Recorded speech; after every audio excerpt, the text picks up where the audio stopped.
kepada Musa dengan mengatakan, "Berbicaralah kepada Harun dan katakan kepadanya, jika engkau berdiri, nyalakan pelita. Ketujuh pelitanya itu harus bersinar ke arah depan, sebelah depan kaki pelita. Dan demikianlah Harun melakukannya ke arah depan, sebelah depan kaki pelita. Dia telah membuat pelita-pelitanya menyala, seperti yang telah difirmankan Yahweh kepada Musa. Inilah kekuatan kaki pelita itu, dari emas tambahan sampai ke kakinya, sampai ke ujung tangkainya, semuanya dari emas tambahan, sesuai dengan pola yang telah Yahweh perlihatkan kepada Musa. Demikianlah yang membuat kaki pelita itu. Amin. Silakan duduk semua. Hari ini kita masuk jadwal pembelajaran yaitu tentang menorah atau kandil. Kandil itu adalah menorah. Jadi salah satu dikatakan diperintahkan kepada Mose itu membuat itu dari emas semua dan diberikan kepada Bezalel yang melakukannya. Jadi untuk pembuatannya itu sekitar kurang lebih tingginya itu diperkirakan, ini saya ambil dari Museum Lembaga Kitab Indonesia, itu dikatakan sekitar antara 160 sampai 200 meter tingginya. Jadi kaki seperti ini, itu terbuat dari emas, itu beratnya saja satu kaki dibuat dari 100 talenta atau setara dengan sekitar 150 kg. Itu hanya perkiraan, jadi diperkirakan dulu waktu zaman Mose itu tinggi manusia itu sekitar 60 sampai 2 meter, jadi diperkirakan ini sampai 100 setinggi dada. Jadi tingginya sekitar 160, kakinya ke kanan dan ke kiri, cabangnya 3 ke kanan, 3 ke kiri dari tempat yang paling tengah. Saya pernah melihat kaki dia di Ambon dulu, zaman dulu, sekitar 10 tahun yang lalu. Jadi dari kakinya ini yang asli, itu semua ada bintik-bintik biasanya. Itu jadi kalau dihitung, itu sekitar 613. Jadi sebenarnya ini bukan aslinya. Jadi ada bintik-bintik, ada kayak hiasan. Jadi kalau dihitung itu semuanya 613 bintik sesopirnya. Jadi untuk menjadi terang dalam hidup kita, jadi kita harus menggenapi seluruh Torah. Makanya itu 613. Jadi waktu itu dia jelaskan, dia sudah tua. Di tahun lalu kami bersama, itu pulang dari Pisar.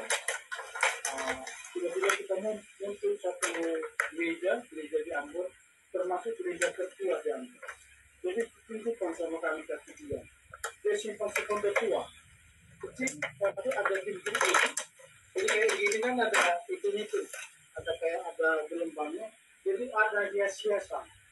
Itu kalau dihitung semuanya sama dengan 613. Nah, jadi sekarang kaki dia ini apa fungsinya? Dan selalu kaki dia itu ditaruh di bawah terus dan tidak pernah mati. Jadi waktu Moses itu kita kurang tahu bagaimana tekniknya karena kaki dia tidak pernah mati. Jadi waktu dipikul pun itu diperkirakan 2 orang memikul kaki dia itu diusahakan sampai tidak mati selama di perjalanan. Jadi makanya kaki dia itu terus menyala dan terus menyala. Jadi kaki ini, nah sekarang kita singgung sedikit.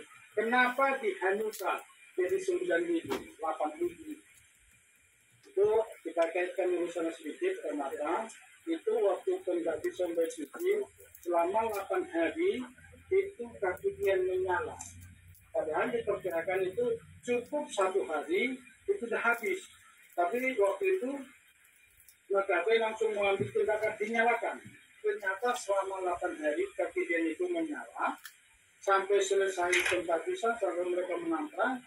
Makanya ada kaki dia 8 di tapangnya, 1 di tengah. Jadi dari sumber 1 ini menyalalah kaki dia sampai 8 hari. Itu tinggal Kristen dia. Jadi ini yang perlu kita renungkan. Jadi kenapa harus menggunakan emas murni? Menurut pengertian spiritual, emas itu adalah simbol kekayaan daripada Bapa. kita semua ada di sini yang sering melihat emas seperti ini bukan emas ya, tapi ini hanya seperti kuningan.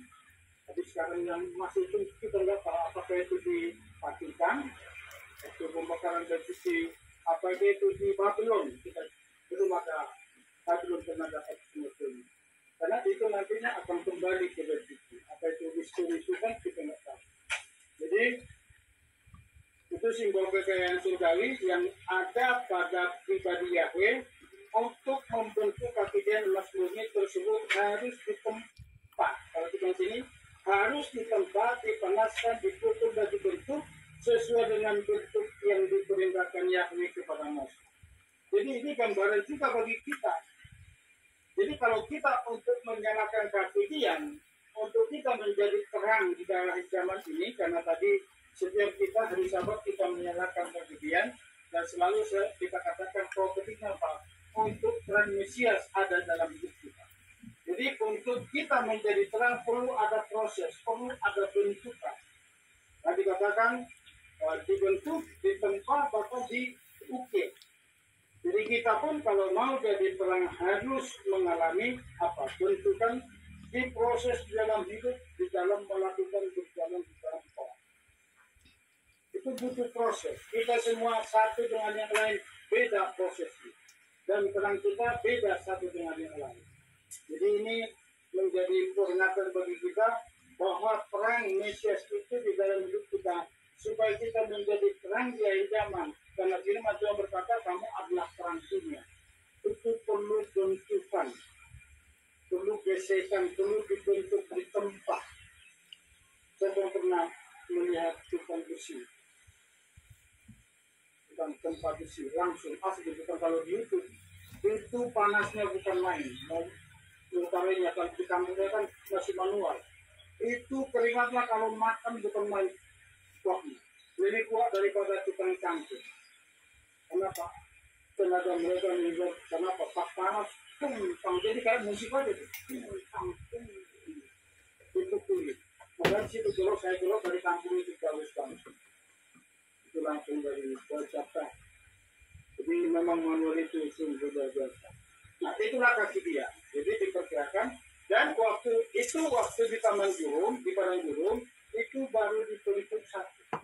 Tapi waktu di Bait Suci di Kerajaan Salomo, waktu Salomo sudah membuat Bait Suci itu menjadi 10, 5 di sebelah kanan, 5 di sebelah kiri. Itulah menjadi gambaran 5 wanita di sana dan 5 wanita yang buruk. Padahal sama-sama kejadian itu tarikannya sana. Tapi waktu di Padang Gurun di Gunung Sinai baru satu yang selalu dibawa mereka sampai ke tanah Kanaan. Sampai selesainya itu di Silo, waktu mereka sampai ke Silo, ke tanah perjanjian, dan Israel itu tinggal di Silo, atau kemah suci itu ada di Silo. Jadi dari Silo ke Yerusalem itu agak jauh.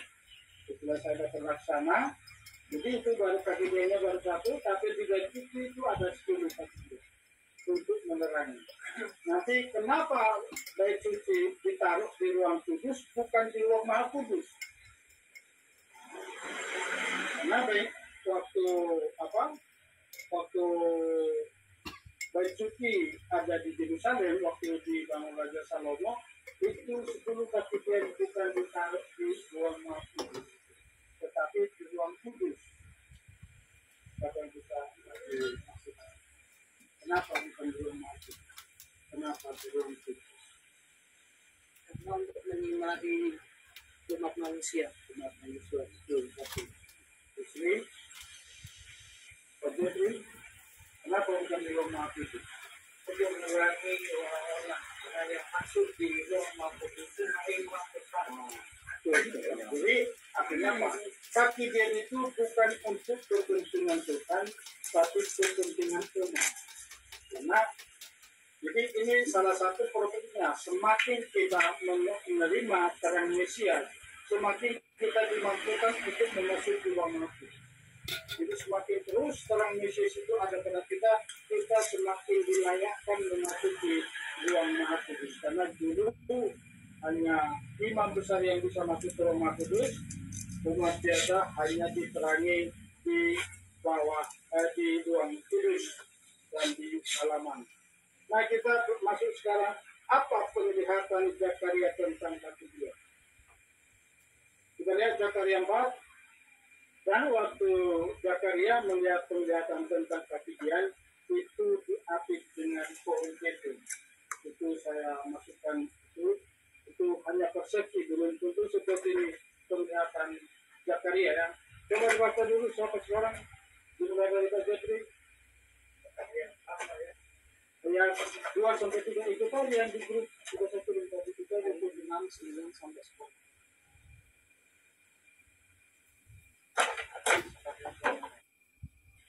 Zakaria 4 ayat 2 sampai 3.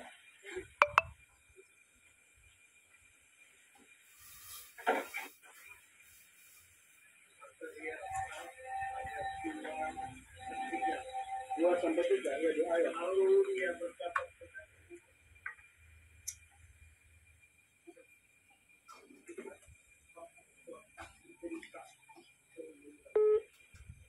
dan kakinya ada di atas, dan tujuh tulisannya ada padanya, dan pada tujuh tulisan itu ada 7 tipe yang melekat di atas bawah. Dan ada 2 pot, yaitu di sampingnya, satu di sebelah kanan kaki itu dan satu di sebelah kiri.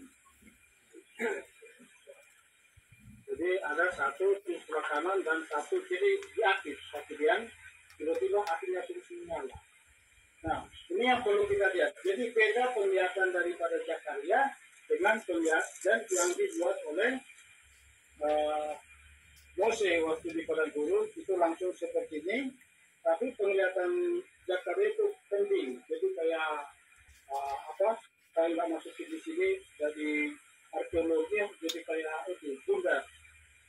Kemungkinan katanya bundar, makanya ini agak bulat ini seperti ini, tapi kita nggak tahu persisnya. Tapi dari arkeologi jadi seperti ini.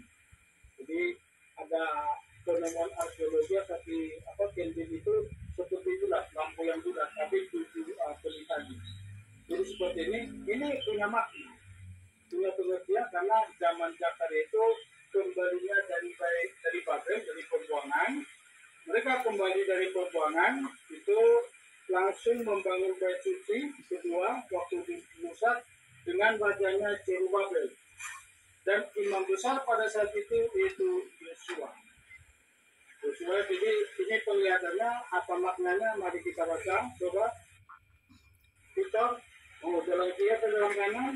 Zakaria 4 ayat 6, 5, 6, 9, 10. Kemudian dia menjawab dan berkata kepada mereka, inilah firman Yahweh dengan berbuat dan berkata, bukan dengan kuasa dan bukan dengan kuasa tapi dengan rohmu. Dan semua firman kedua tangan berkorban telah mengatakannya kembali, dan kedua tangannya akan menyelesaikannya, dan engkau akan mengetahui bahwa Yahweh engkau telah mengutus aku kepadamu. Sebab siapakah dan meremehkan hari-hari yang sepele, maka mereka akan tiba-tiba bahkan akan mencari sebab itu seperti tentang sebuah jumlah itu maka Yahweh mereka inilah yang belajar seluruh dunia. Nah, jadi salah satu kaki dia itu maknanya pertama apa? Itu mata Tuhan yang selalu tertuju kepada umat-umatnya yang percaya kepadanya, yang berjalan di dalam Torah, itu menjelaskan seluruh bumi.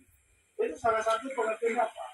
Sebab bangsa Israel waktu itu di dalam pengawasan, di dalam bayang-bayang musuh, mereka membangun bait suci, memperbaikinya. Bahkan di kitab Yeremia dikatakan atau Esra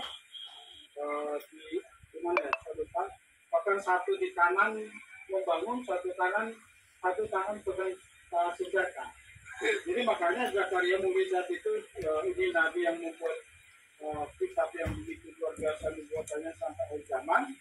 Tuhan memperlihatkan kepadanya bahwa kaki dia ini artinya apa? Tuhan selalu menaungi, menuntut kehidupan kita.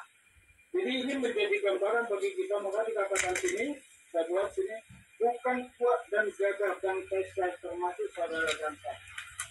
Bukan kuat dan gagah kita kenapa kita ada di akhir zaman.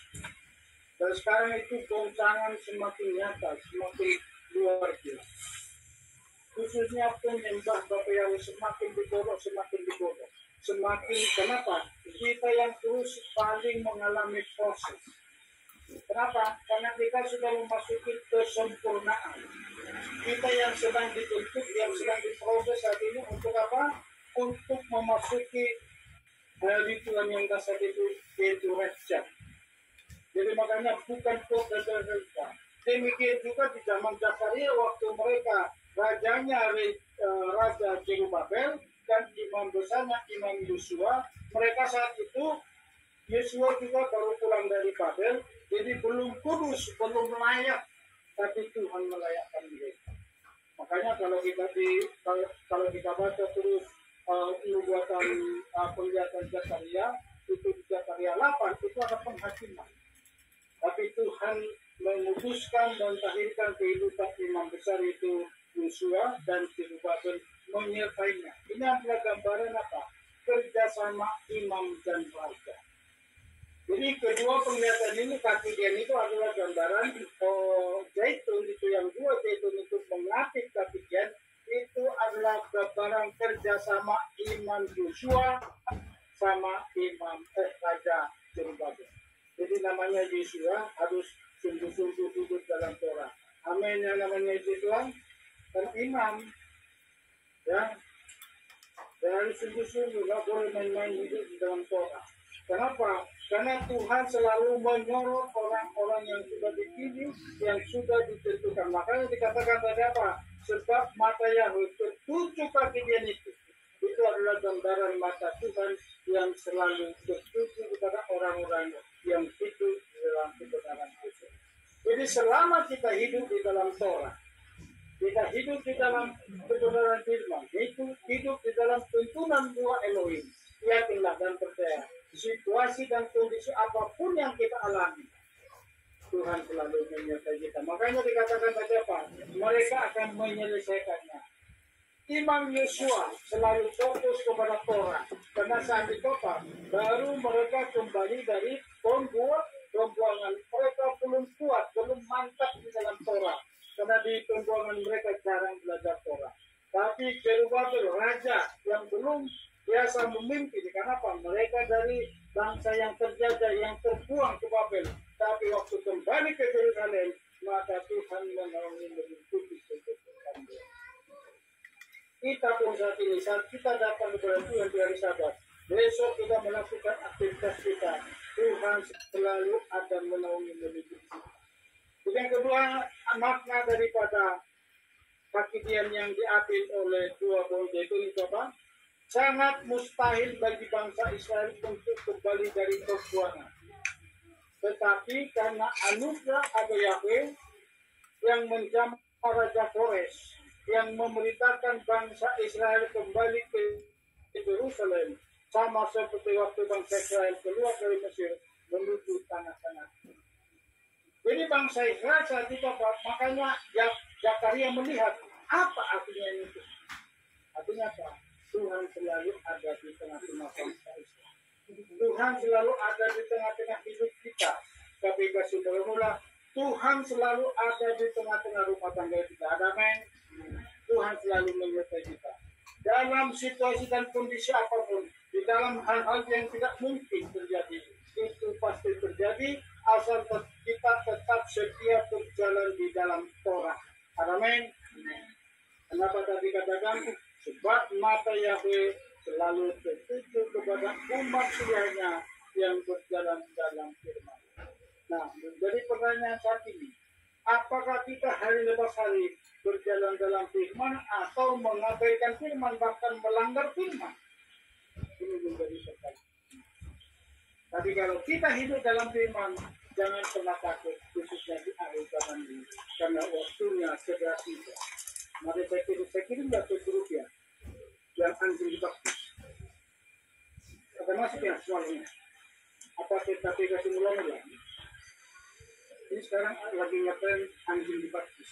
Ya, pernah nonton. Pernah nonton jadi Ya, itu ngawur banget itu. kita Ya, itu ngawur banget itu. kayak ada Tony. Anjing ngapain dibaptis? Jadi itu gak cuma dibaptis Pak, anjing dikawinkan, prosesi acara ada pemberkatan.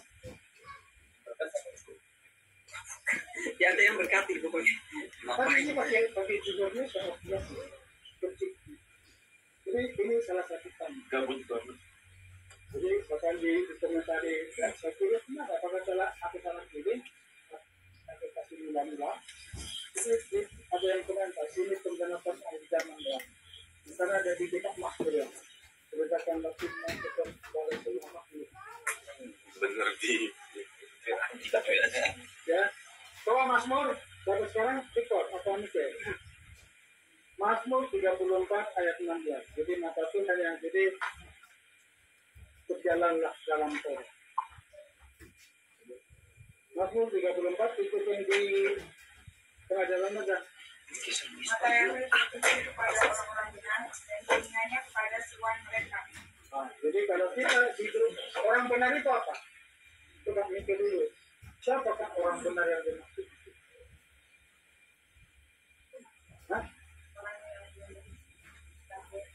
Ya, yang Beriman. berjalan. Jadi kalau suatu saat nanti mikir sudah diberkati, dasar yang itu ya harus berjalan dalam Torah supaya seruanmu didengar. Karena seruan istri itu sangat didengar oleh Tuhan saat apa? Saat istri berlutut di kaki Tuhan untuk mengubah suami. Juga kalau ada nanti kerugian nikah pada suami, ya serukan sama Tuhan apa? Lewat berlutut. Tapi wajib berjalan dulu dalam Torah. Jadi seruanmu nanti itu langsung didengar oleh Tuhan. Kenapa? Kenapa? Benar, mata Yahweh tertuju kepada orang-orang benar. Artinya apa? Itu di Mazmur 1 dikatakan apa? Berbahagialah orang yang merenungkan Torah. Dan sini dikatakan dan telinganya kepada seruan mereka. Jadi setiap kita didengar seruan oleh Tuhan. Coba satu lagi Pak Tuhan Pak kawan. Petrus 3 ayat 12. Petrus 3 ayat 12. Sebab mata Yahweh ada di atas orang benar dan telinganya tersedia bagi permohonan mereka tetapi wajah Yahweh melawan orang yang berbuat jahat. Nah, berbuat jahat itu apa? Dulu kawalan orang yang berbuat jahat. Tipu. Langgar firman termasuk menipu. Jadi mata Tuhan apa dikatakan di sini?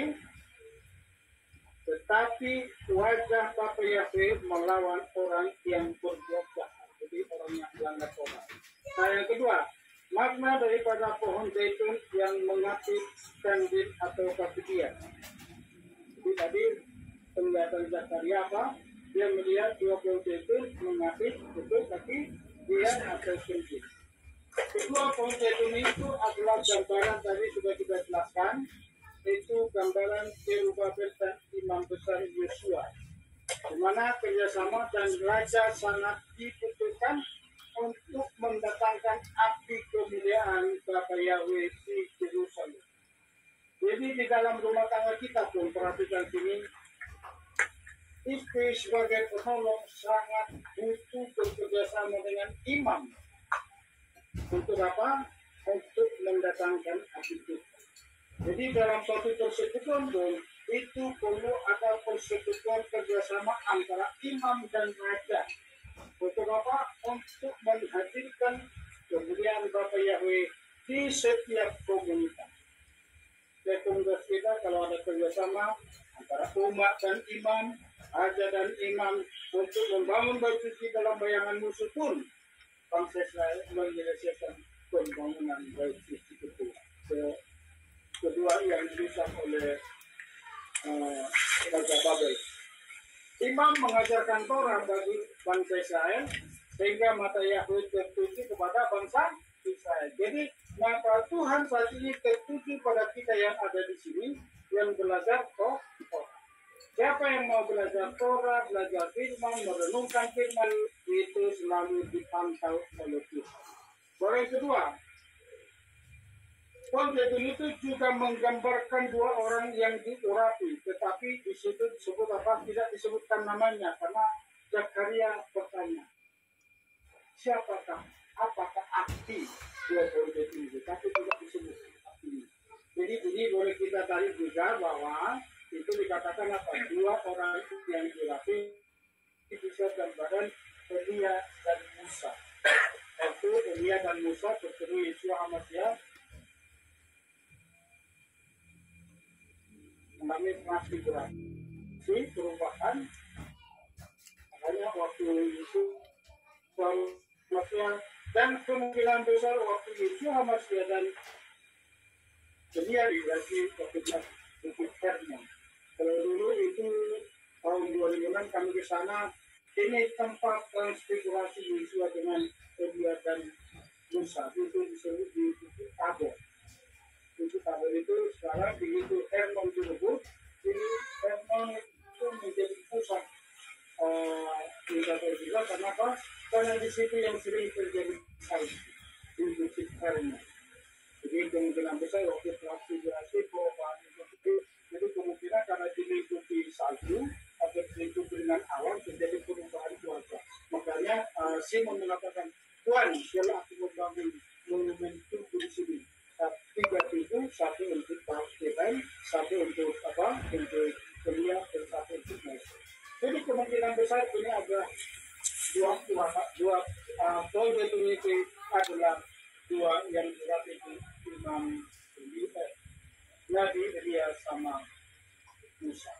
Karena itulah nanti dua saksi terakhir di Yerusalem. Di waktu sebelah kalau nggak salah, dua saksi itu akan ini yang ini akan terjadi kembali di kapan itu salah satu yang kita nanti. Amin.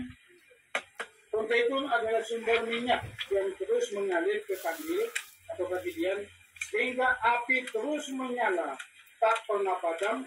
Ini juga gambaran pengurapan Ruh Elohim yang terus menerus membuat roh manusia kita menyala-nyala dalam melayani itu. Jadi kalau kita tidak ada dalam keintiman seperti tadi dua itu apa? Imam Yosua giat dengan giat terus apa? Mengajarkan Taurat kepada bangsa Israel yang baru pulang dari pembuangan. Zerubabel terus giat membangun baik. Sekalipun dibayang-bayangi musuh, tapi mereka dengan tekun. Sekarang musuh kita apa? Kita pun saat ini kita dibayang-bayangi musuh tiap hari. Kalau itu apa? Jatuh musuh. Itu selalu dibayangi musuh. Kenapa? Musuh di sini bukan selalu karena peperangan, tapi sekarang peperangan rohani. Hati kita selalu, pikiran kita selalu berpikir ke sana. Tapi kalau kita terus sekalipun kita ada bayang-bayangan kekhawatiran menghadapi akhir zaman, jangan pernah takut. Asal kita terus fokus berjalan dalam Torah, membangun hidup di dalam Torah, siaplah dan percaya. Tapi tunggu berjaya apa? Tuhan selalu ada di dalam menerima hidup. Amin. Ini yang perlu coba dibaca Zakaria usul sekarang. Zakaria 4 ayat 12 sampai 14. Dan untuk kedua kalinya aku melanjutkan serta berkata kepadanya, apakah arti kedua cabang pohon-pohon zaitun yang ada di kedua lengan tiba-tiba Tamas yang sedang menguras minyak kemasan daripadanya? Dan dia berbicara kepadaku dengan mengatakan, tidak, tak engkau mengetahui apa arti ini? Dan aku berkata, tidak, Tuanku. Lalu ia berkata, ini adalah kedua orang yang diurapi yang berdiri di dekat Tuhan seluruh. Jadi yang dua diurapi pertama tadi waktu Zakaria itu Imam Yosua dan Raja di Zerubabel. Tapi di zaman nanti kedua ini akan turun lagi, yaitu menggantikan Imam Moses sama Nabi Elia. Mereka akan turun menjadi dua saksi yang terdapat di Wahyu 11. Coba kita baca Matius 17 ayat 2 sampai 3 Bu Pipin. Matius 17 ayat 2 sampai 3. Dan dia diubah rupakannya di hadapan mereka, dan wajahnya bersinar seperti matahari, dan jubahnya menjadi putih seperti cahaya. Dan lihatlah, tampaklah kepada kepada mereka Musa dan Elia dan bercakap-cakap dengannya. Ini tadi waktu anak itu setelah perubahan wajah, mereka melihat atau ada berubah, ini tiba-tiba Yesus anaknya bercakap-cakap dengan Elia dan Musa. Jadi makanya karena tadi dikatakan di Zakaria itu tidak disebut namanya siapa. Jadi kita bisa tarik bahwa itu ada dua yang akan diurapi di zaman, karena itu pernah terjadi transfigurasi. Roma 12 ayat 11, Daniel. Dengan kerajinan yang kita tendut, dengan bernyalanya bernyala dalam roh, dengan menghambakan diri kepada Tuhan. Jadi biarlah kita terus hidup dalam roh, menyala dan menghambakan. Jadi kalau di lembaga kita itu siapa? Biarlah rohmu menyala-nyala dan layani Tuhan. Jadi untuk melayani Tuhan harus dengan roh yang menyala. Tanpa roh kita menyala-nyala, tidak akan tidak dia melakukan apa. Nah, hubungan kajian itu tujuh mata Tuhan tadi, itu hubungan dengan 7 jemaat. Jadi kita lihat dulu di kitab Wahyu di Efesus. Jemaat di Efesus. Coba dibaca dosa semua. Hari dulu ya. Di situ ada rasa takut akan Tuhan.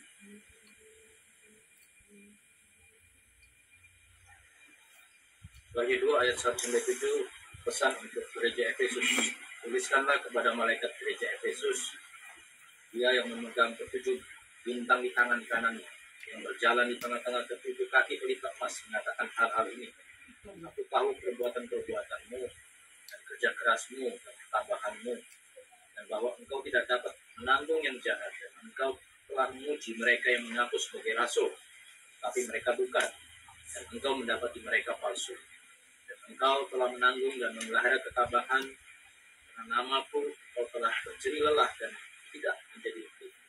Namun aku mempunyai sesuatu terhadap engkau, bahwa engkau telah meninggalkan kasihmu yang pertama. Kasihmu yang semula, jadi meninggalkan kasih. Apa itu? Itu salah satu mulai roh kebayaan. Jadi waktu kita kepenuhan roh, kita dipenuhi daripada kasih Bapa. Itu termasuk bisa kita katakan dengan Yahweh, sebab ini dilakukan terdapat dalamnya engkau telah jatuh. Bertobatlah dan lakukan lagi apa yang semula engkau lakukan. Jadi kita harus tetap ada di dalam Roh Kudus. Coba kita lihat di jemaat di Smyrna, Wahyu 2 ayat 8 sampai 11. Ayat 9 aja coba dibaca. Maria.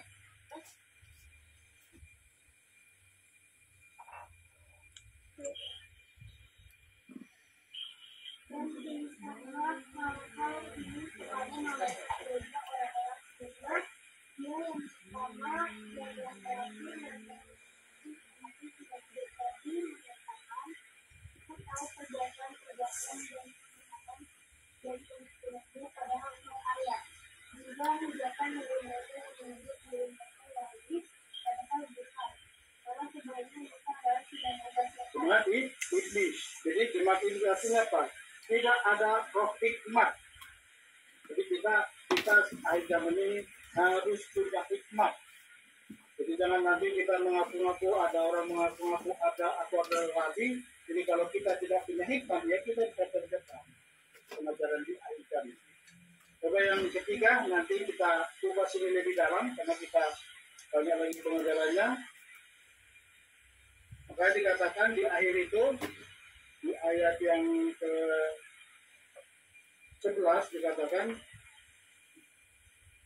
siapa bertelinga hendaklah ia mendengarkan apa yang dikatakan Roh kepada jemaat-jemaat. Barang siapa menang, dia tidak akan menderita apa-apa oleh kematian yang kedua. Jadi hikmat untuk mengikuti Tuhan penting sekali. Coba di Perkamus Wahyu 2 ayat 12 sampai 17. 8 sampai 11 ayat 4 saja dibaca ayat 4. 14. 14. 14. Namun, aku mempunyai beberapa hal terhadap engkau. Bahwa di situ engkau memiliki mereka yang memegang pengajaran Israel dan mengajarkan kepada Balak untuk memasang kandungan di hadapan anak Israel agar memakai instruksi kepada berhala dan melakukan perkasuan. Melakukan percabulan. Tidak aku, tetapi aku mempunyai beberapa keberatan terhadap engkau. Di antaramu ada beberapa orang yang menganut ajaran Bileam.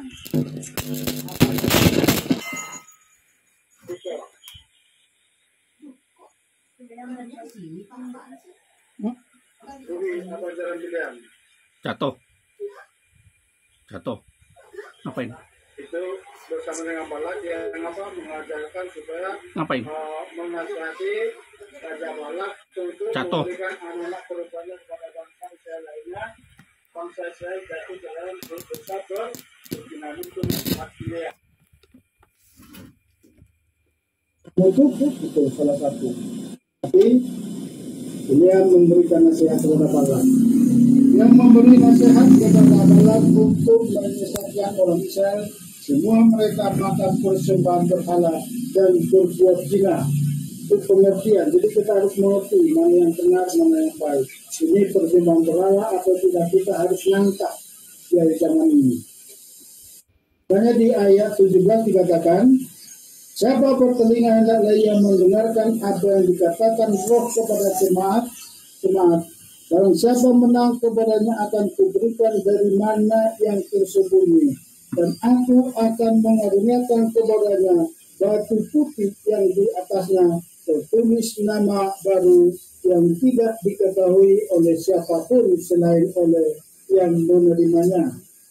Di Pergamus, lanjut. Sudah Pergamus ya, kira-kira. Dari 2 ayat 18 sampai 29. Ayat belajar 20, coba kasih tanda sini. Tapi nanti baca semuanya. Ayat 20. Ya, kita agak singkat sedikit.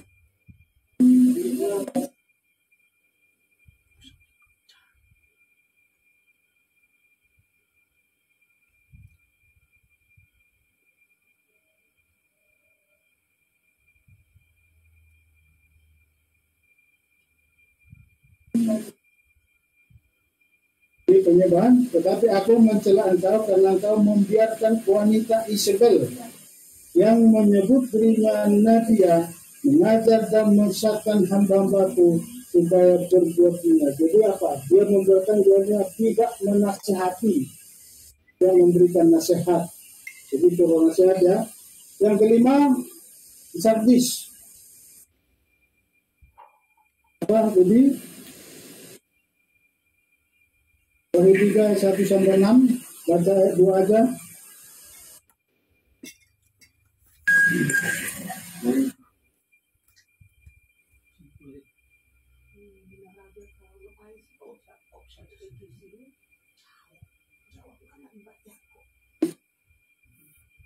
Harus ada keperkasaan, kuatkan, maka dikatakan di situ, bangunlah dan kuatkanlah apa yang masih tinggal, yang sudah hampir mati.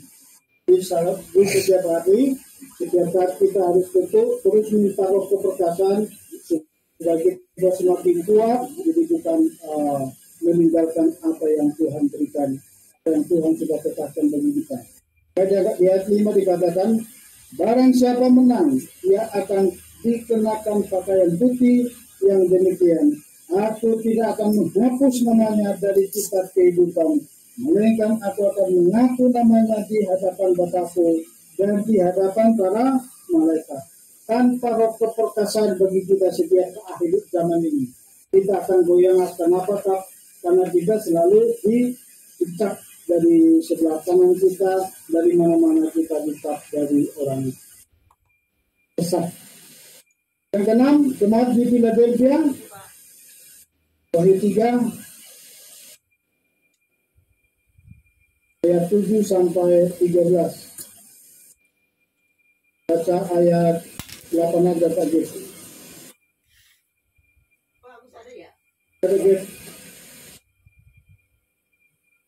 Wahyu 3 itu salah satu kedua. Wahyu 3 ayat 7. Baca ayat 8 aja. Ayat 8 sampai dan 12.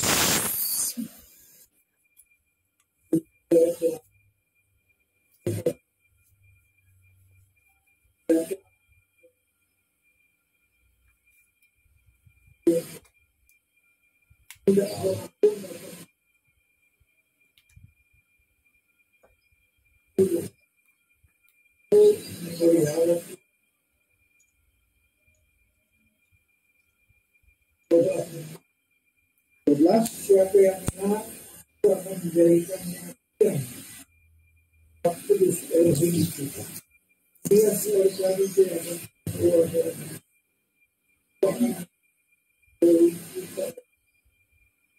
kota ini turun dari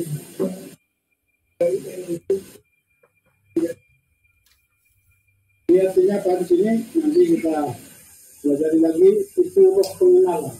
Makanya dia tidak menyangka nama Yakub. Ada yang terakhir di Laodikia. Wahyu 3 ayat 14 sampai 22. Saya pikir lupa lagi. Baca ayat 15 sampai 16 saja. 15. Aku mengetahui perbuatan-perbuatanmu bahwa engkau tidak panas. Tadi engkau itu dan engkau itu sombong tidak.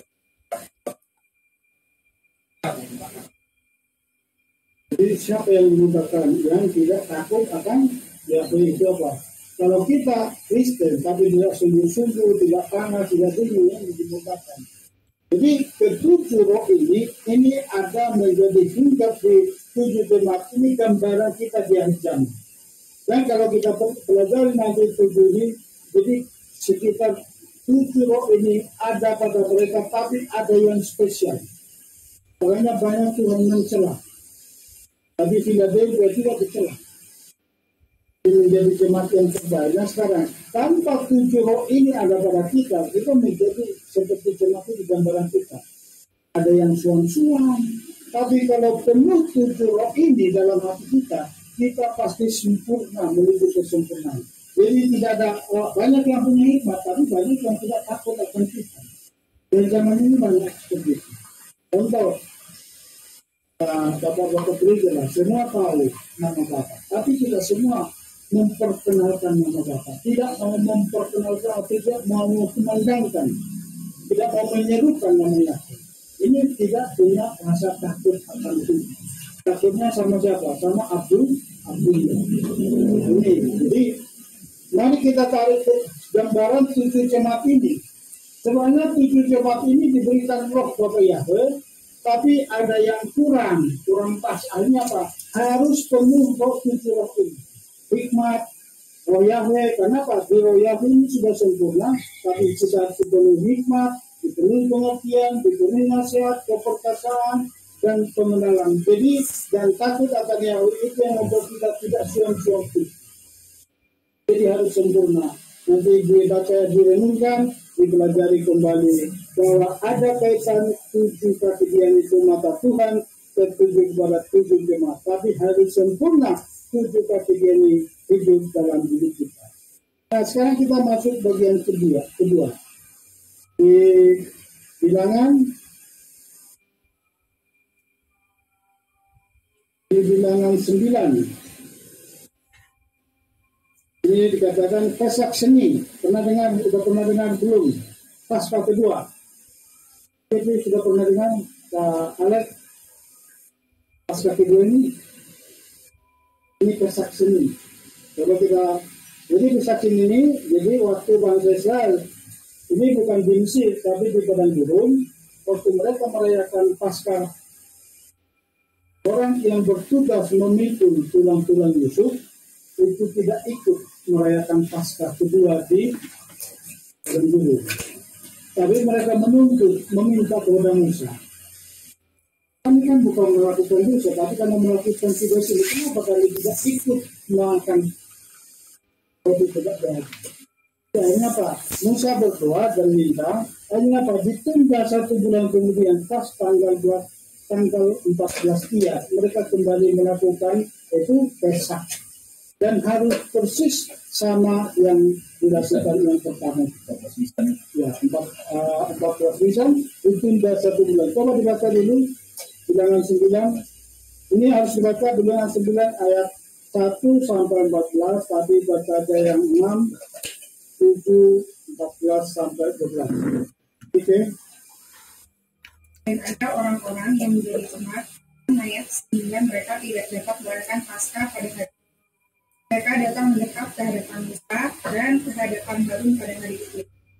Orang itu lalu berkata kepadanya, kami menjadi jemaat karena mayat. Mengapa kami dicegah sehingga kami tidak dapat mempersembahkan kepada Yahweh pada waktu yang telah ditetapkan di tengah-tengah Bani Israel? Pada bulan yang kedua, hari yang ke-14, di antara waktu petang, haruslah mereka merayakannya. Mereka harus memakannya dengan roti tidak beragi dan sayur pahit. Janganlah mereka meninggalkan apapun daripadanya sampai pagi, dan janganlah mematahkan sepotong tulang pun padanya. Menurut segala ketetapan Paskah, haruslah mereka merayakannya. Namun orang yang tahir dan tidak sedang dalam perjalanan, dan dia gagal merayakan Paskah, orang itu haruslah dilenyapkan dari antara bangsanya, karena dia tidak membawa persembahan Yahweh pada waktu yang telah ditetapkan. Orang itu akan menanggung dosanya. Dan jika seorang pengembara menumpang bersamamu dan ingin merayakan Paskah bagi Yahweh, dia harus melakukannya menurut ketetapan Paskah dan menurut peraturannya. Engkau harus memiliki satu ketetapan, baik bagi orang asing maupun bagi penduduk asli tanah. Dan datang. Ini udah berapa kali ikut Paskah, belum pernah ya? Nah, ini firman ini. Jadi ini dia tahun depan wajib ikut dengan hal apapun, karena itu ketetapan Tuhan. Nah, jadi ini yang perlu kita renungkan hari ini. Ini di situ saya bikin gambar kalau tidak berani dan perjalanan hidup yang dilakukan oleh kita selama ini. Termasuk saya tarik laptop, tapi setelah saya belajar ini, saya mulai merenungkan. Jadi melakukan Pesak itu ada ketetapan. Jadi di sini kedua kalinya mereka wajib sama. Jadi ini di sini masih ada teman kita yang masih berjalan. Ini harus kita bawa dalam doa. Jadi gimana? Udah ketora atau belum? Sudah. Jadi ini untuk kita semua kita pelajari ketetapannya harus sama. Makanya kenapa harus ditunda dan tidak dilakukan per hari? Jadi harus ditunda dan itu makanya sekarang ada sekte yang melakukan ini. Jadi kalau Pesak dia tidak melakukan, ditunda sebulan kemudian itu tetap sehingga dia bilang begini, Tuhan selalu memberikan kesempatan bagi kita. Dalam waktu yang sudah ditentukan, tapi kita lalai, Tuhan berikan kesempatan. Nanti mungkin kalau Tuhan depan bisa kita lakukan ini karena ada dasar firman-Nya. Jadi yang nggak bisa datang pada hari raya Pesak, mungkin kita tunda pas tanggal 14 bulan kedua karena ada dasar firman-Nya. Nah, itu dapatnya di pengertian. Jadi aturan Pesak semuanya harus tetap makan sayur pahit. Jadi harus tetap makan sayur pahit dan semuanya aturannya harus sama. Maka dikatakan jadi kalau kita putus dan kita layak tapi lalai itu artinya apa? Harus didengarkan. Jadi kita bersyukur adanya yang luar biasa. Nah, saya kutip di sini Pesak Pertemuan Kudus. Saya kutip dari tulisan daripada Gunung Mulia. Itu dikatakan apa? Nanti kalau saya yang mau tahu apa, klik Pertemuan Kudus dan agama pagan. Jadi ada unsur di sini. Jadi kita renungkan ada unsur-unsur pagan karena di situ diceritakan apa? Sebelum Perjamuan Kudus dirayakan oleh umat Katolik karena gereja pertama dan juga gereja Ortodoks Suriah Timur itu pagan itu Mitra itu sudah melakukan Perjamuan Kudus. Nanti klik ini Perjamuan Kudus dan pagan itu kita baca di situ, tapi ke aslinya nanti karena internet ini kan boleh kita tarik. Makanya itulah yang disebut Perjamuan Kudus yang diterjemahkan di Katolik itu Ekaristi yang kita perjamuan kudus. Jadi perjamuan kudus yang dilakukan oleh kekristenan berbeda dengan Pesak yang dilakukan oleh bangsa Israel dan Mesianik pertama yaitu para rasul. Sampai saat ini pun bangsa Israel tetap melakukan hal yang sama. Jadi perlu kita renungkan, jadi gambarnya aja berbeda. Ini tidak lagi ini yang selama ini kita pakai ini paling doyan kita dulu nih. Setiap perjamuan kudus selalu saya catat firman yang pakai firman. Perjamuan kudus atau Ekaristi itu dimulai oleh Bapak Gereja itu Santo Ignatius dari Antioch. Itu yang dimulai sekitar tahun 50. Dia lahir tahun 35, tapi mungkin pengajarannya apa tahun 50 karena dia mati 1117. Jadi Masehi yang diikuti oleh Kristen Ortodoks Timur dan Katolik Lutheran dan Anglikan. Ini yang tiga agama yang mengikuti. Anglikan itu Anglo-Katolisisme. Jadi tiga agama yang mengikuti ini itu perjamuan kudus.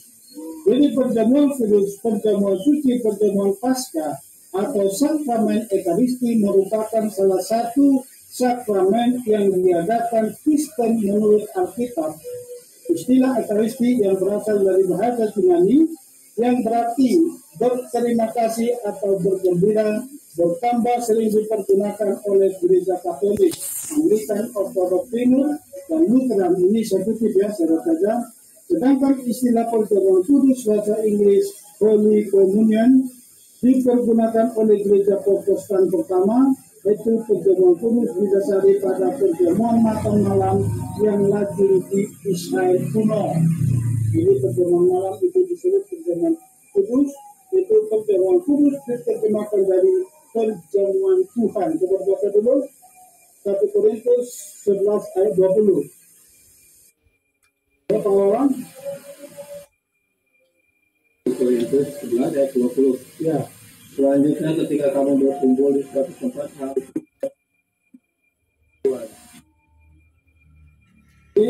dari perjamuan Tuhan inilah diterjemahkan menjadi perjamuan suci dan perjamuan kudus. Nah, ini saya screen ini banyak banget. Ini sangat banyak. Ini di sini kesimpulannya saya baca saja. Nah, kita baca ya.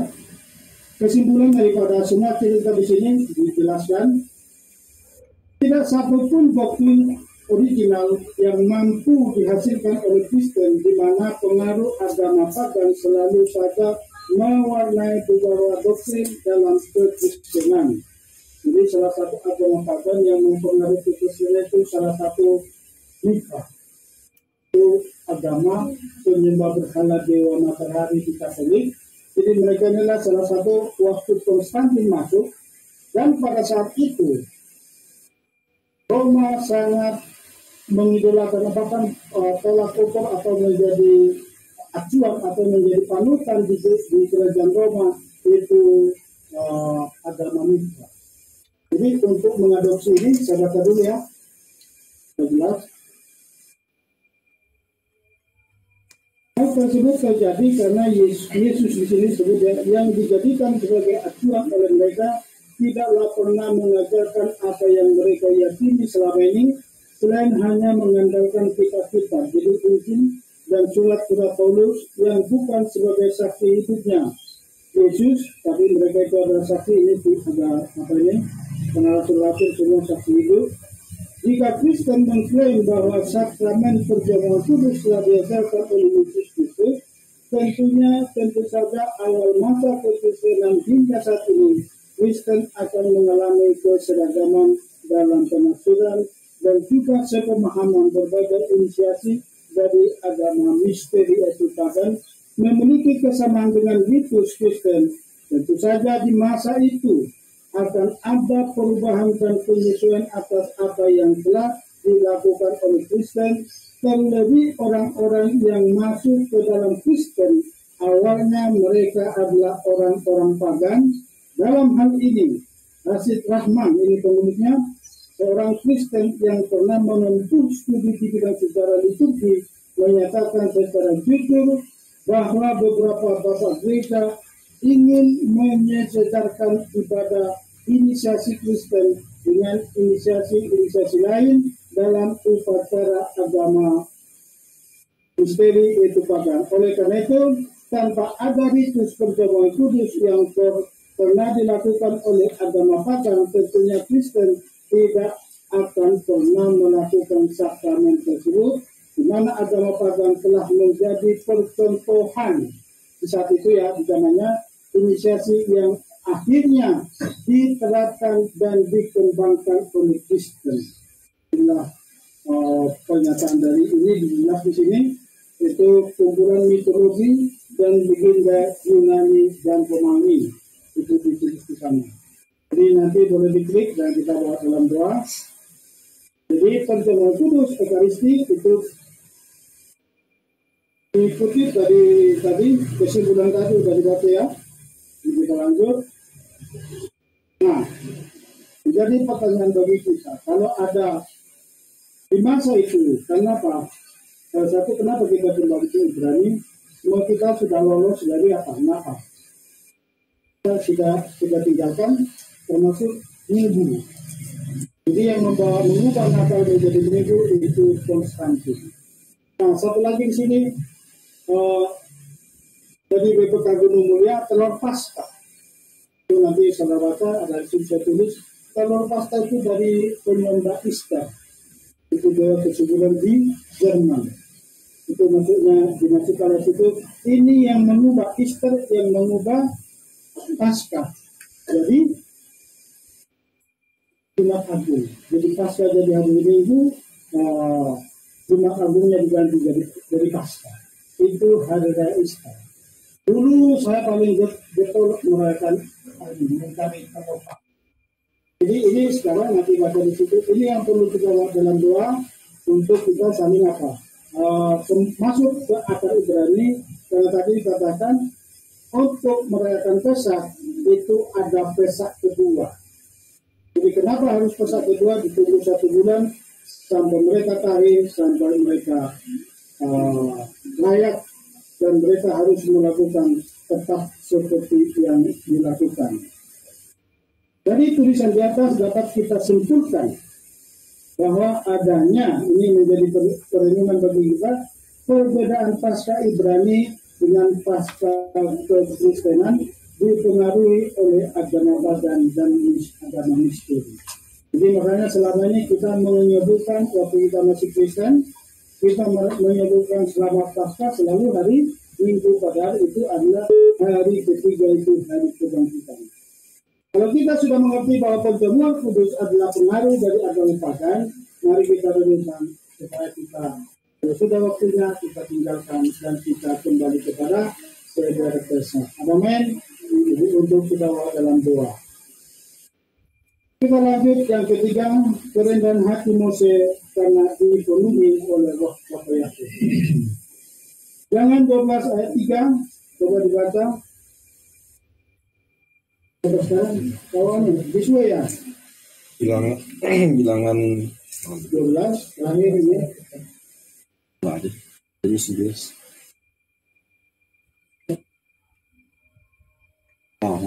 Dan Musa adalah seorang yang sangat lembut hatinya, lebih daripada setiap orang yang ada di atas muka bumi.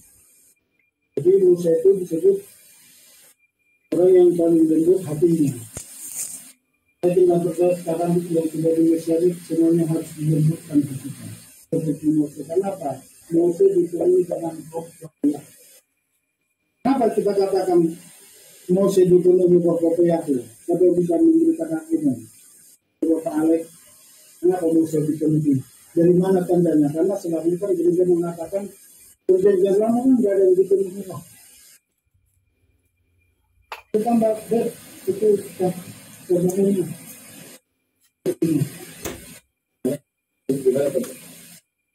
Kerja di pengajaran gereja kan orang perjanjian lama kan tidak ada yang dipenuhi Roh. Jadi dari sini kita simak apakah benar Mose dipenuhi Roh Yahweh? Menurut Pak Alek gimana?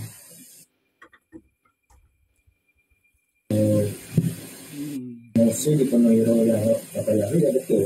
Betul. Jadi kita bisa bantahkan dari sini bahwa pengajaran gereja mengatakan bahwa di perjanjian lama apa waktu Musa bersuluk-suluk disuruh mengumpulkan 70 tua-tua dan diambil rohnya sebagian dan dipenuhi kepada 70 tua-tua. Itulah yang menjadi Sanhedrin, menjadi hakim-hakim.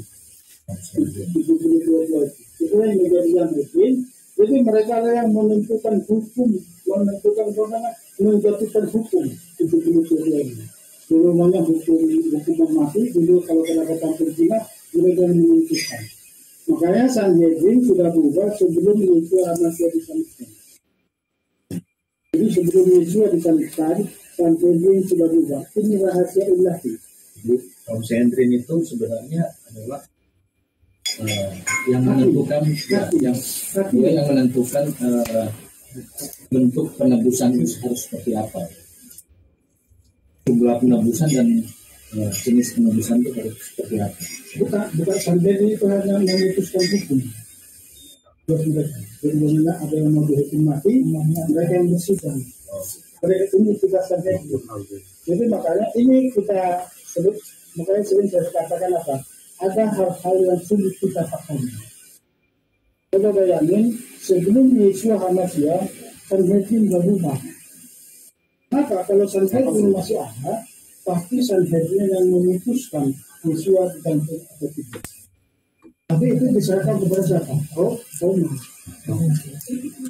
Jadi ada hal-hal sulit kita pahami misteri ini. Kenapa itu dibubarkan Sanhedrin? Padahal waktunya sebentar lagi ada penghakiman yang sangat luar biasa di Yerusalem itu menjatuhkan hukuman mati kepada seorang Yesua Hamasiah. Tapi saat itu karena itu sudah dibubarkan jatuh kepada tangan pengadilan Roma karena sudah Roma yang menjadi besar. Jadi inilah bisa kita renungkan saat ini bahwa di zaman perjanjian lama pun banyak nabi-nabi yang dipenuhi roh Yahweh. Tapi di zaman perjanjian lama sebelum Musa itu roh itu tidak selalu ada. Tapi tiba-tiba dia datang menyatakan itu. Jadi bisa kita katakan bahwa makanya Paulus mengatakan bahwa segala sesuatu yang ditulis itu ditulis oleh dorongan kuasa Roh Kudus. Jadi tulisan nabi-nabi itu Mazmur, kitab-kitab semua itu karena dorongan Roh Kudus. Karena mereka dipenuhi roh Bapa Yahweh. Karena saat itu juga siapa yang hidup di dalam roh itu, yang hidup dalam kebenaran roh selalu memimpin mereka, tapi tidak secara permanen seperti kita saat ini.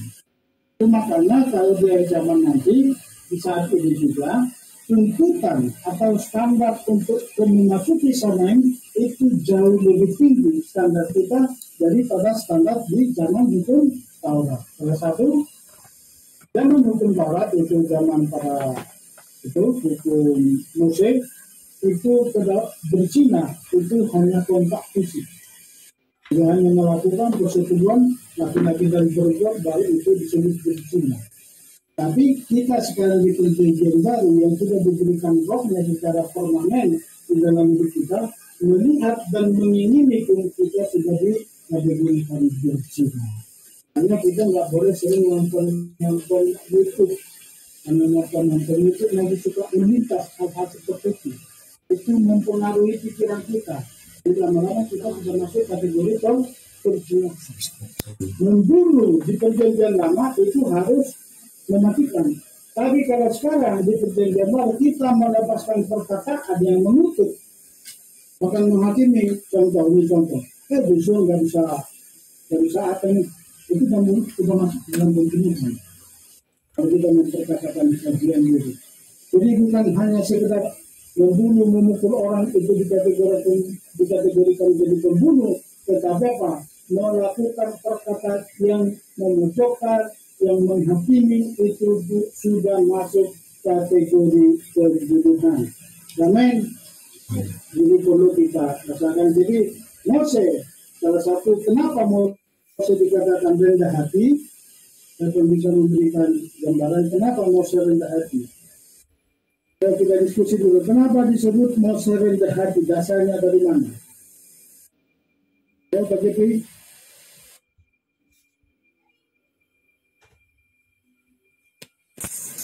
Saya itu menghapuskan kata-kata bangsa Israel itu dikompres oleh Musa. Kompres apa bernegosiasi? Ya, kompres dan negosiasi kan beda itu. Iya sama. Nah, itu dari situ apa ya ini mengatakan bahwa kita itu rendah hati dan lembut. Ya, jadi pertama sekali waktu bangsa Israel bersungut-sungut, Musa, kenapa kau membawa kami ke padang gurun ini? Kami butuh makan daging. Berikan kami daging. Bayangin aja itu berapa juta mereka itu minta daging. Musa kebingungan, berapa ekor sapi? Kalau satu potong itu, kadang nggak ada sapi. Cuma mereka hanya ada punya kambing, domba. Jadi kalau dipotong semuanya pun, itu cukup. Disitulah Musa bersungut-sungut. Kenapa engkau timpakan hal seperti ini? Akulah yang mengandung mereka, sehingga engkau menyuruh aku membawa mereka ke tanah perjanjian, karena leluhur mereka itu Tuhan mulai berjalan. Sudah, pulanglah. Karena saat itu demonstrasi yang luar biasa. Berikan kami daging. Kita nggak bisa bayangkan apa yang dilakukan oleh bangsa Israel. Coba bayangin itu anak-anak. Kalau ini saya kasih contoh dulu Joshua, kalau dari jajan, ya, itu, untuk mepet sama maknya. Nah, itu harus itu. Udah dia, nah, itu demo secara halus itu, mamanya itu bisa juga kalau depan umum. Tapi Joshua, nah. Coba bayangin bangsa Israel meminta daging. Bangsa Israel apa? Bangsa yang tidak tunduk. Jadi kalau anak kecil, ciki di pasar ditarik-tarik kok mama. Bayangin aja. Jajan ditarik. Jadi bangsa Israel kita nggak bisa pahami, kita nggak bisa bayangkan bagaimana mereka menuntut daging kepada Musa kepada itu.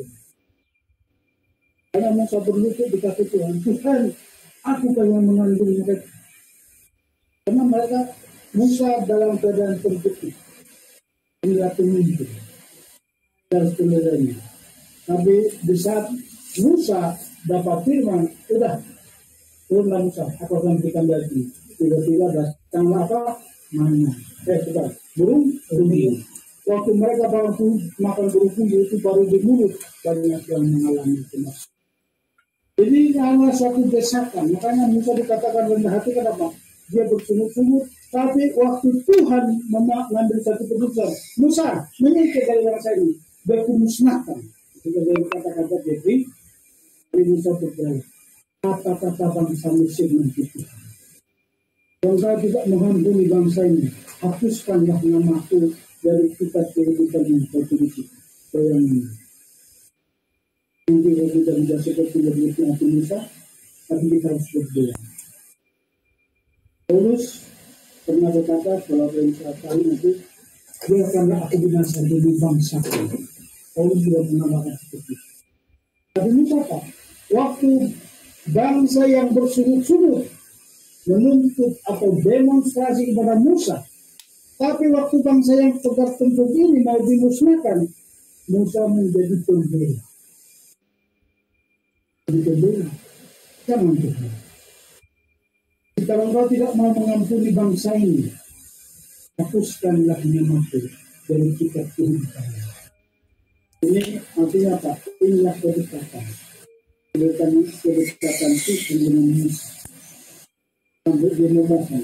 Dan apa yang dikatakan Musa Tuhan ini? Ingat kelembutan.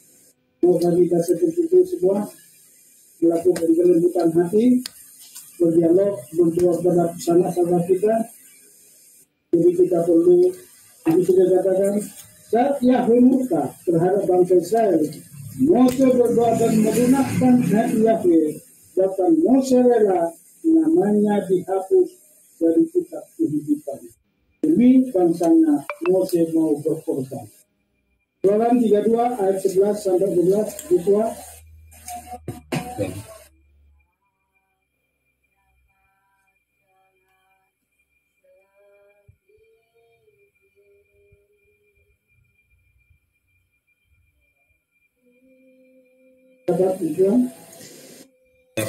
Itunya fokus sudah.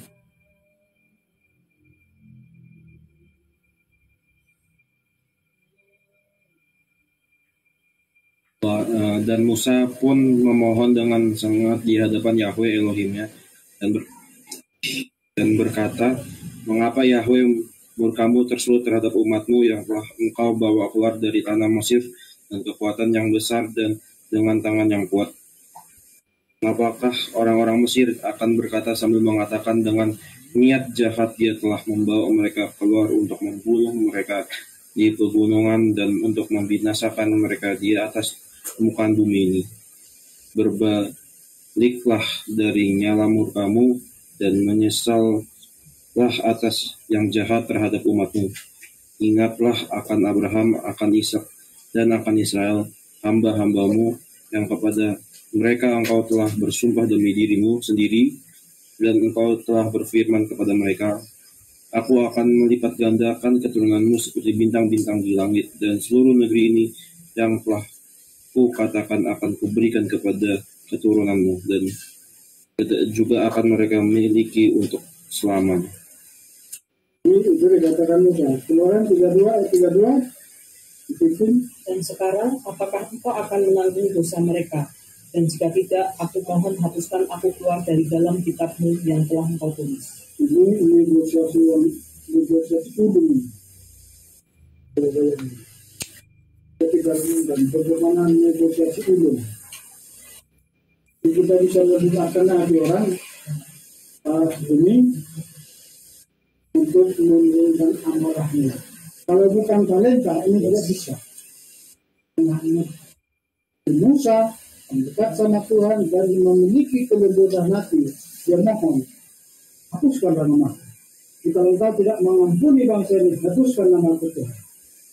Dan dia adalah yang dituliskan. Kita lihat kesimpulannya, sebagai pemimpin, Mose menghadapi rasa tidak puas dari bangsa Israel.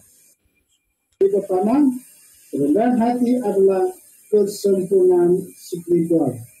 Jadi tanpa kita sempurna di dalam roh, kita tidak akan punya kerendahan. Jadi kalau roh Bapa yang sudah semakin sempurna dalam hidup kita, inilah yang membentuk kita menjadi rendah hati. Itulah hati dari kita. Jadi kita nanti selalu berdialog dengan Tuhan, selalu berdoa dengan Tuhan, mengapa? Pakai orang, pakai firman. Ini sebab kita memiliki. Jadi milikilah kepenuhan roh Bapa yang dengan ketujuh artinya supaya kepenuhan spiritual, kepenuhan roh Elohim dalam hidup kita akan memiliki kerendahan hati. Bukan lagi umat yang tidak tutup seperti bangsa Israel, tapi Musa sangat rendah hati. Kedua, Mose digosipi oleh Miriam dan Aharon. Mose diam, Tuhan yang bertindak. Kita diomongin orang, kadang kita membunuh diri. Tapi sekarang kita harus belajar daripada Mose.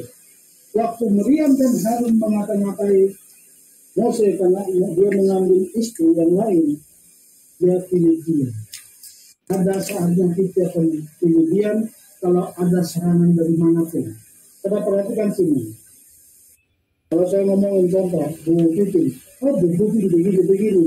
Kalau Bu Pipin respon, itu masuk. Jadi tuduhan itu, padahal itu fitnahan kan, tuduhan itu masuk. Tapi kalau Bu Pipin diam, nanti Tuhan jadi tuduh. Jadi kita pun semua di sini harus mulai belajar dari Mose. Ada tuduhan difitnah orang, kita milih dia. Oh Pak Jokowi begini, dia aja. Nanti tunggu waktu Tuhan yang bertindak. Itu salah satu kerendahan hati. Kita tidak langsung membalas lewat WA. Lagi di grup sekarang kan, itu macam-macam. Terkadang kita salah tanggap, padahal orangnya salah ketik. Kita salah ketik, tapi kita salah respon, salah tangkap. Dengan asumsinya sendiri. Asumsi, hanya kita asumsikan ini pasti tujuannya ke sana nih. Kalau dipostingan begini, kamu jangan selalu ada apa postingan. Sekarang mengata-ngatain orang lain, dasar lu begini. Itu kalau kita tanggapi, kita hal-hal seperti jangan berespon di Facebook, di media sosial. Jangan pernah komen hal-hal seperti ini. Kemarin saya terlanjur komen tentang Anies. Tapi sekarang saya mulai diam. Saya pernah 2 kali merespon, saya sambut. Itu bukan bohong, udah mirip. Waktu mereka dalam tahunnya terkait. Kan itu saya komen 2 kali. Dan sekarang ini yang kita bawa dalam doa. Siapa tahu Tuhan kehendaki dia naik untuk menyatakan suatu berita mengenai hidup itu tidak tahu. Jadi mulai sekarang komen-komen itu tentang pemilu jangan ikut campur. Jangan ikut campur. Itu bukan bagian kita. Bagian kita Tuhan siapapun nanti yang calon, siapapun yang terpilih, jadilah kehendaknya atas bangsa ini. Amin. Coba kita jangan terlibat di dalamnya, nanti kita terkontaminasi. Yang ketiga, Moses siap binasa demi bangsanya mau berkorban. Siapa yang pernah mengalami ini? Menyelamatkan adiknya. Moses ini karakter Israel. Ini melekat sama bangsa Israel. Siapa yang pernah melakukan begini? Dia yang jadi budakku, bukan kamu. Itu waktu